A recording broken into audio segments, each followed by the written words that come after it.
Hello friends, virtual swing project में आपका स्वागत है। आज मैं आपको हाईवे की एक इम्पोर्टेंट लेयर जीएसबी ग्रेनुलर सब बेस के बारे में आपको कुछ बताता हूँ। जीएसबी जो लेयर है इसका पूरा नाम है ग्रेनुलर सब बेस। ग्रेनुलर सब बेस यह एक इम्पोर्टेंट लेयर है हाईवे की, जिसको हम ड्रेनेज लेयर के नाम से भी जानते हैं। इस ग्रेड की यह जीएसबी जो है नेचुरल एंड क्रस्ट दोनों टाइप की होती है। अगर हम मोड सेक्शन 400 के हिसाब से अगर हम देखते हैं तो मोड टेबल नंबर 401 के हिसाब से इसकी 6 ग्रेड होती है। 6 ग्रेड जीएसबी की। फर्स्ट और सेकंड ग्रेड जो है वो अपन अगर अपनी कोई थिकनेस ओनली एक लेयर में डालते हैं, अगर अपनी जीएसबी की थिकनेस 200 mm तक है तो हम केवल एक ही लेयर में इसकी जीएसबी की फर्स्ट और सेकंड ग्रेड डालते हैं। तीसरी और चौथी जो लेयर है, अगर हमारी जीएसबी की थिकनेस 300 यानी 2 लेयर में अगर हम जीएसबी का यूज कर रहे हैं तो हम तीसरी और चौथी लेयर का यूज करते हैं। एंड पांचवी और छठी जो लेयर है वो अपन ड्रेनेज लेयर के रूप में किया जाता है। इसका दोनों टाइप से ही किया जाता है यूज। इसके लिए आपके कॉन्ट्रेक्चुअल बेस में लेयर लिखी रहती है कि कौन सी लेयर अपन को यूज करना है। ये अपना जीएसबी का ग्रेडेशन है। यह टेबल नंबर 401 और इसकी फ्रीक्वेंसी जो है वो 400 क्यूबिक पर मीटर पे एक टेस्ट किया जाता है। इसके बाद जीएसबी का अगर सेकंड टेस्ट देखते हैं अपन तो इसमें आता है अटरवर्ज लिमिट, जिसको हम LLPI के नाम से भी जानते हैं। यह एक इम्पोर्टेंट टेस्ट होता है जिसको liquid limit, plastic limit and plasticity index. अटरवर्ज लिमिट यानी LL, PL एंड PI। PI जो होता है वो होता है LL माइनस PL। अपना जीएसबी का जो LL है वो मैक्सिमम 25 होना चाहिए और जो PI है वह 6 होना चाहिए। ये maximum according to table number 402 mode section 400 and table number 402। PI जो है वो LL माइनस PL यानी 25 माइनस अगर ये PL 19 तक आती है तो इसका PI मैक्सिमम 6 तक होना चाहिए। ये एक इसका इम्पोर्टेंट टेस्ट है। इसके बाद अगर हम देखते हैं तो तीसरा टेस्ट इसका आता है MDD मैक्सिमम ड्राई डेंसिटी।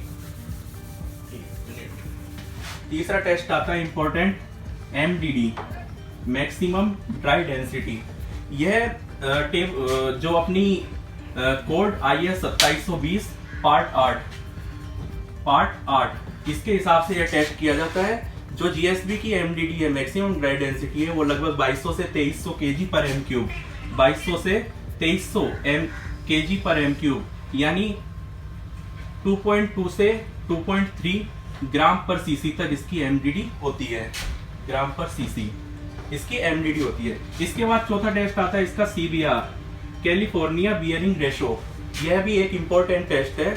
अगर अपन मोड क्लोज के हिसाब से जाते हैं तो 400 टेबल नंबर 402 के हिसाब से इसका CBR जो है वो मिनिमम 30% होना चाहिए। जीएसबी का जो CBR है वो 30% मिनिमम होना चाहिए। अदरवाइज ये आपके कॉन्ट्रेक्चुअल में भी होता है, अगर 30% से कम है तो वहां पर 30% लिया जा सकता है। इसके बाद इसका टेस्ट होता है AIV aggregate impact value test.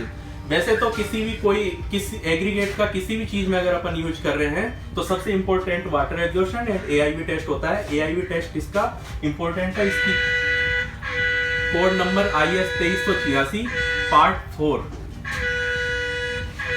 यह टेस्ट इसी के हिसाब से किया जाता है। इसमें AIV जो है वो इसकी लिमिट 40% तक है। अगर किसी एग्रीगेट की वाटर एब्जॉर्प्शन 2% से ज्यादा है तो उसका हम वेट AIV कर सकते हैं।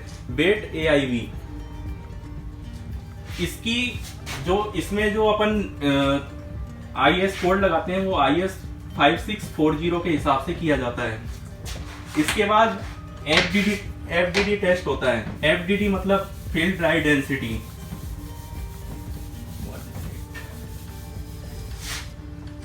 FDD फील्ड ड्राई डेंसिटी यानी यह जो होता है टेस्ट वो IS 2720 पार्ट 16 के हिसाब से किया जाता है।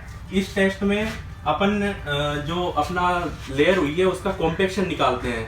अपन इसकी 98% इसका जीएसबी का मिनिमम कॉम्पेक्शन होना चाहिए जीएसबी का। इसके बाद इसका टेस्ट होता है वाटर एब्जॉर्प्शन।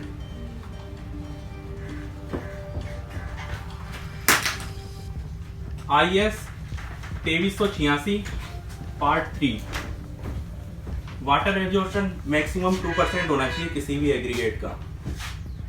ये था एक जीएसबी का एक नॉर्मल, मतलब जो भी क्वालिटी के लिए जो भी टेस्ट होते हैं वो according to frequency and code and MoRTH, इसी के हिसाब से अपन जीएसबी की क्वालिटी एंड टेस्ट चेक करते हैं। Thank you.